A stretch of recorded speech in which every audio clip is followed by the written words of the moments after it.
ಕೆಲವೊಂದು 10th ಹುಡುಗರು ಕರ್ಕೊಂಡು ನಾವು ಈ ಇಂಧನ ಬಳಕೆ, ಅದರ ಉಳಿತಾಯ, ಪರಿಣಾಮಗಳು, ದುಷ್ಪರಿಣಾಮಗಳು, ಅದೇ ರೀತಿ ನೀರಿನ ಉಳಿತಾಯ, ಸಸ್ಯಗಳನ್ನು ನೀಡುವುದು ಹಾಗೂ ನಮ್ಮ ಸುತ್ತಮುತ್ತ ಇರುವಂತಹ ಪರಿಸರವನ್ನು ಸ್ವಚ್ಛವಾಗಿರಿಸುವುದು, ಈಗ ಅನೇಕ ಚಟುವಟಿಕೆಗಳನ್ನು ನಾವು ಈ ಕಳೆದ ಒಂದು ವಾರದಿಂದ ಮಾಡ್ತಾ ಇದ್ದೀವಿ.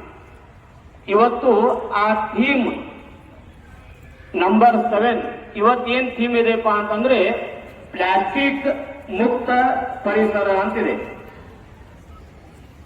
ಇವತ್ತು ನಾವು ಒಂದು ಪ್ರತಿಜ್ಞೆಯನ್ನ ಮಾಡಬೇಕಾಗಿದೆ. ಆ ಪ್ರತಿಜ್ಞೆ ಮಾಡುವ ಮೊದಲು ನಮಗ ಆ ವಿಷಯದ ಬಗ್ಗೆ ಮನವರಿಕೆ ಆಗ್ಬೇಕು. ಅಂದ್ರೆ ನೀವು ಪ್ರತಿಜ್ಞೆ ಮಾಡೋದು ಏನಪ್ಪಾ ಅಂದ್ರೆ ಪ್ಲಾಸ್ಟಿಕ್, ನಾನು ನಿಮಗೆ ಕೆಲವೊಂದು ಕ್ಲಾಸ್ ನಲ್ಲಿ ಹೇಳ್ತಾ ಇರ್ತೀನಿ, ಜೈವಿಕ ವಿಘಟಕಗಳು, ಅಜೈವಿಕ ವಿಘಟಕಗಳು ಅಂತ ಹೇಳ್ತಾ ಇರ್ತೀನಿ. ಈಗ ಬಾಳೆಹಣ್ಣು ಸಿಪ್ಪೆ, ಕಾಯಿ ಪಲ್ಯಗಳು, ಅನೇಕ ಹಣ್ಣು ಹಂಪಲುಗಳ ಸಿಪ್ಪೆಗಳು ನಾವು ಮಣ್ಣಿನಲ್ಲಿ ಎಸಿತೀವಿ. ಅವೆಲ್ಲ ಒಂದು 2 ದಿನ 3 ದಿನ 8 ದಿನ ಆದ್ಮೇಲೆ ಎಲ್ಲ ಕೊಳಿತಾವೆ.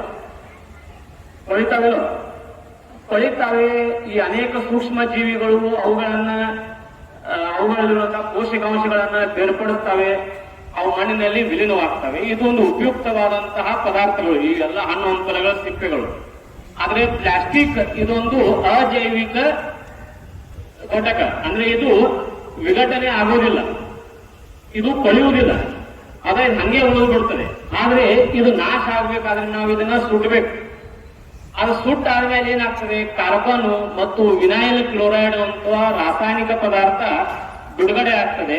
ಬಿಡುಗಡೆ ಆದ್ಮೇಲೆ ನಮಗೆ ಉಸಿರಾಟಕ್ಕೆ ತೊಂದರೆ ಆಗ್ತದೆ, ಅಸ್ತಮಾ ಮುಂತಾದ ರೋಗಗಳಿಗೆ ನಾವು ತುತ್ತಾಗಬೇಕಾಗ್ತದೆ. ಅದಕ್ಕೆ ಪ್ಲಾಸ್ಟಿಕ್ ಅನ್ನು ನಾವು ಸಂಪೂರ್ಣವಾಗಿ ನಿಷೇಧ ಮಾಡಬೇಕನ್ನೋದೇ ಇವತ್ತಿನ ದಿನದ ಒಂದು ಉದ್ದೇಶವಾಗಿದೆ. ನಾವು ಬರೇ ಇವತ್ತಿನ ಇಲಾಖೆಯವರು ಹೇಳ್ಯಾರ ಅಂತ ತಿಳ್ಕೊಂಡು ಈ ಪ್ಲಾಸ್ಟಿಕ್ ನಿಷೇಧಾಜ್ಞೆ ದಿನವನ್ನು ಆಚರಿಸುವುದು, ನಾಳಿಂದ ಮತ್ತೆ ಪ್ಲಾಸ್ಟಿಕ್ ಅನ್ನು ಬಳಸುವುದು, ಈ ರೀತಿ ಮಾಡಬಾರದು. ಪ್ಲಾಸ್ಟಿಕ್ ಇದು ನಮಗೆ ಆರೋಗ್ಯಕ್ಕೆ ಹಾನಿಕಾರಕ ಅನ್ನೋದು ನಾವು ಮನದಲ್ಲಿ ಮೊದಲು ಗಟ್ಟಿಯಾದಂತಹ ಭಾವನೆಯನ್ನ ಮೂಡಿಸಬೇಕಾಗ್ತದೆ. ಆ ಒಂದು ಉದ್ದೇಶದಿಂದ ನಾವೆಲ್ಲರೂ ಮನಸ್ಸಿನಿಂದ ಇವತ್ತು ಪ್ರತಿಜ್ಞೆಯನ್ನು ಮಾಡಬೇಕು. ಸುಮ್ಮನೆ ಕಾಟಾಚಾರಕ್ಕೆ ಅಲ್ಲ.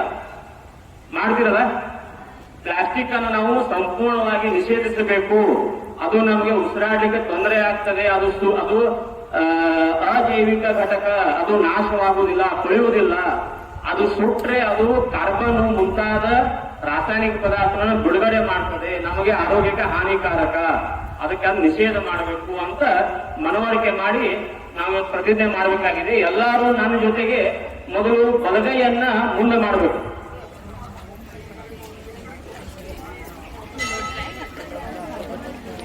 सावधान, विश्राम, सावधान, प्रतिज्ञे के लिए होशियार.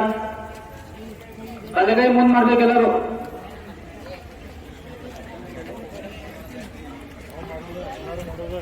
ಎಲ್ಲರೂ ನಾನು ಹೆಂಗೆ ಹೇಳ್ತೀನಿ ಆ ರೀತಿ ಹೇಳಬೇಕು. ನಾನು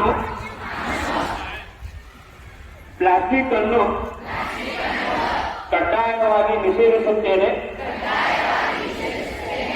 ಪ್ಲಾಸ್ಟಿಕ್ ಅನ್ನು ಬಳಸುವುದಿಲ್ಲ. ನನ್ನ ಶಾಲೆಯ ಹಾಗೂ ನನ್ನ ಸುತ್ತಮುತ್ತಲಿನ ವಾತಾವರಣವನ್ನು ಪ್ಲಾಸ್ಟಿಕ್ ಮುಕ್ತವನ್ನಾಗಿಸುತ್ತೇನೆ ಎಂದು ಪ್ರತಿಜ್ಞೆ ಮಾಡುತ್ತೇನೆ.